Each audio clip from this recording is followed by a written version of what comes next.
You're either with this family or you're against us. My mom declared at Thanksgiving, loud enough to silence the table. All because I refused to hand over my inheritance to fund my brother's latest startup fantasy. I didn't argue.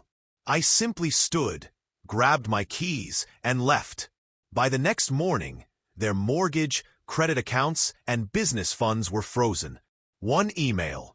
That's all it took. Thanksgiving in our family had always felt like a performance. Fake smiles and veiled jabs disguised as tradition. But this time, it was different. Heavier. Like they were building to something. The red flag should have been Jordan's brand new BMW parked in the driveway. The same Jordan who hadn't held a real job in 3 years. Dinner started out quiet. Small talk. My aunt asked about work. My cousin bragged about her engagement. Then Jordan stood, tapped his glass, and smiled like he'd just won an award. Instead, he launched into a speech about his vision for a custom sneaker brand, Stride Theory. I just need a little cash to get started, he said. Got a designer, someone for the website, and a TikTok guy lined up. This could be huge.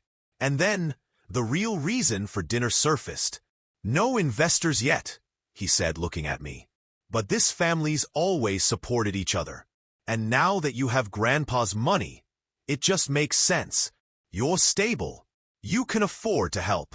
My fork stopped halfway to my mouth. You're asking me to give you my inheritance? Not give. Invest, he grinned. 50 grand. Maybe 75 if you believe in it. Mom chimed in, nodding. It's not about the money, it's about family. This is what your grandfather would have wanted. I shook my head. No, it isn't. Her face shifted immediately, hurt turning to anger. You're either with this family, or you're against us.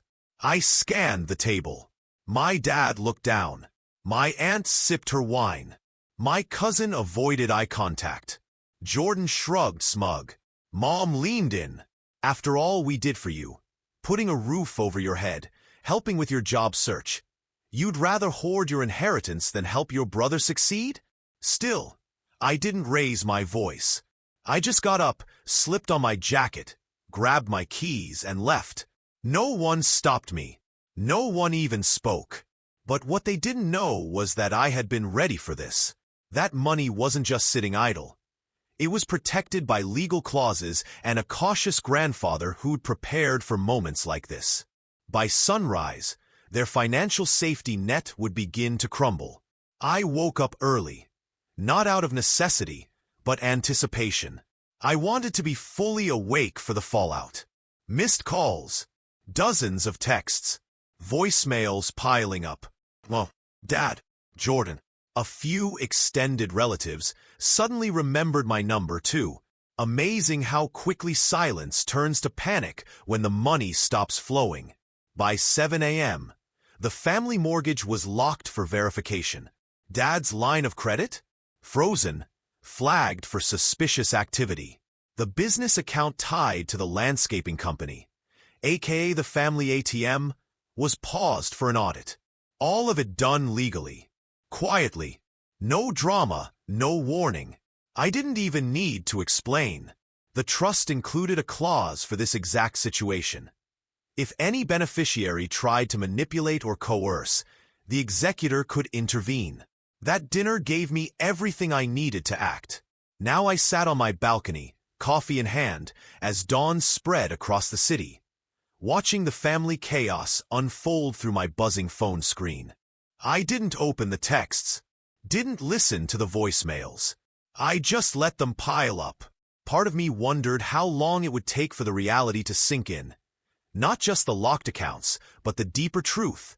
I wasn't their fallback plan anymore. Not the reliable, quiet one they could emotionally blackmail into acting like a human ATM. I pictured Jordan swiping his card and getting denied. My mom refreshing her banking app and seeing the red notice. The confusion, the disbelief, the panic. They expected me to crack, to do what I always did. Keep the peace, smooth things over. But this time, There was no piece left to salvage. They crossed a line, and I answered in legal terms they never saw coming. By mid-morning, the family's accountant sent a carefully worded email. Then my uncle chimed in. He hadn't even been at dinner, demanding an explanation about why the foundation account was frozen. The fog was lifting. They were starting to understand they hadn't just lost access to money. They'd lost their leverage over the one person who never fought back. Until now. And then, the silence shifted. Not with an apology. Not even with anger. Instead, they pivoted. Quickly. Suddenly, they were rewriting the story. It started with claims that I'd misread the mood. That Thanksgiving had been full of love and support. And if I felt pressured, that wasn't what they meant. It was all a miscommunication. My mom said she was worried about me. My dad called me reactionary. Jordan whined about being publicly humiliated, as if hijacking a holiday meal for a half-baked pitch was some noble act of entrepreneurship. But I saw it for what it was. This wasn't remorse. It was a new tactic. Anger didn't work, so they switched to guilt. Classic. Extended family started reaching out too.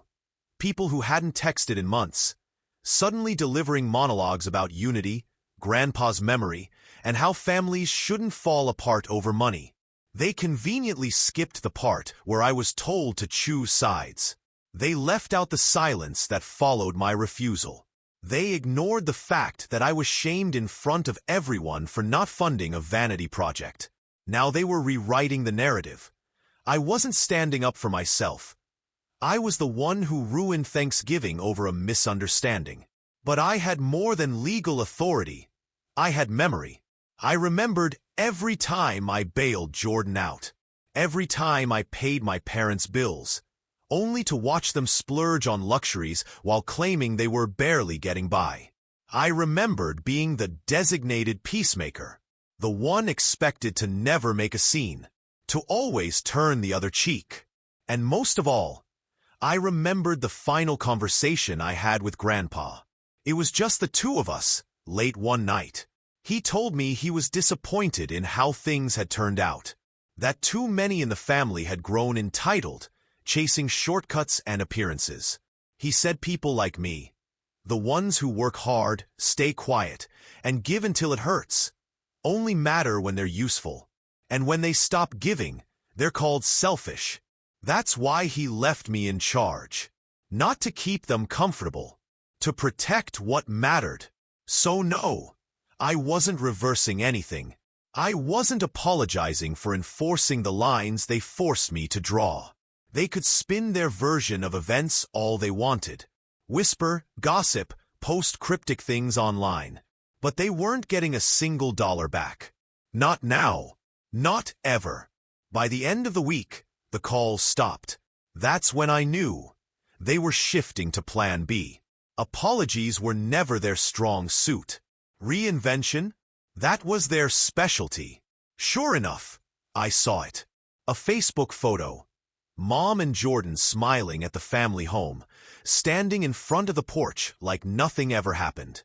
Caption: family always finds its way back. That house, still under trust control, still mine to approve. Days later, word got to me that Jordan was pitching again. He was out telling people funding was on the way, that it had all been a misunderstanding, that their money situation was solid. Let them talk. Because the truth, the assets weren't frozen anymore. They were being restructured. Without them, he even had the nerve to suggest I'd come crawling back, working behind the scenes to help him save face. That was it. The final insult. They weren't just twisting the narrative anymore. They were profiting off the lie. So I made the call. I contacted the trustee and formally initiated the process to dissolve any remaining non-essential family assets. The vacation house? Put on the market. The spare land my dad and uncle were using for their off-the-books ventures? Frozen and flagged for audit. I had everything backed up. Proof of misuse, missing tax filings, fake expenditures. Their lawyer had already given them one warning. They ignored it. That was their mistake. But I wasn't stopping there. I went public quietly.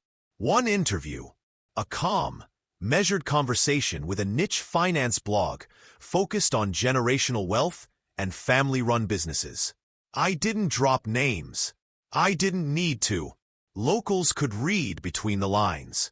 I spoke about financial manipulation within families, about how caretakers often become the most exploited, about how enabling grown children under the banner of family loyalty ruins everyone in the long run.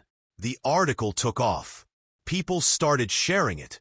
I got messages from others, strangers, thanking me for saying what they never could. A few local business owners even confided their own horror stories. And then, things began to shift. People stopped returning Jordan's calls. The same investors he'd bragged about suddenly ghosted him. His name started to carry the quiet weight of chaos. The family's landscaping business was audited. My uncle's shady tax filings? Unraveled. My dad tried to dip into an emergency fund, only to learn it had been legally restructured into a monitored grant, managed by a third-party advisor I personally selected. They were bleeding, slowly, publicly, and I wasn't hiding anymore. They called me selfish? Fine. Now they were learning the cost of pushing away the one person who had kept their entire structure from collapsing. And I still wasn't done.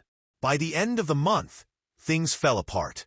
Jordan's sneaker brand dissolved quietly. Turns out, when your accounts are frozen and you have no investor trail, it's hard to sell hype. His leased BMW? Towed. His founder Instagram account? Inactive. His friends? Moved on without him. My parents clung to the image longer. They smiled at Sunday service, posted throwbacks of better times. But behind the scenes, they couldn't keep up. The family home, the one they once called a legacy, was listed discreetly online. No sign out front, just a silent surrender to the reality they couldn't maintain without the structure I had carefully, legally dismantled. Meanwhile, I said nothing. No revenge posts. No victory lap. I just watched as the illusion they clung to deflated on its own. And then I made my final move. There was one last untouched asset. A shared family vault my grandfather had created, meant for true emergencies. They had plans for it. Jordan thought it would be his next cash injection. My dad talked about a lake house. My mom mentioned college funds for grandkids. Instead, I dissolved it, redirected every cent into a private scholarship in Grandpa's name, for kids aging out of foster care. No trust fund, no fallback, just raw need. For students, real lives, a shot they never had before. I signed the papers myself, built it so that no one could reverse it, even if they tried. No PR, no announcement, just a confirmation email, filed away under one folder. Final. They'll never know, and they'll never touch it. When it was over, there was nothing left binding us. No accounts, no loopholes, no access. They once gave me an ultimatum. Follow the family or be cut off. Turns out, they cut themselves loose. They thought I'd come crawling back. I never even looked over my shoulder. No shouting match. No scorched earth. Just a clean break. They gambled with my trust. And I walked away with the house, the assets, and most importantly, my peace. This time, there's no twist. No rewrite. Just closure.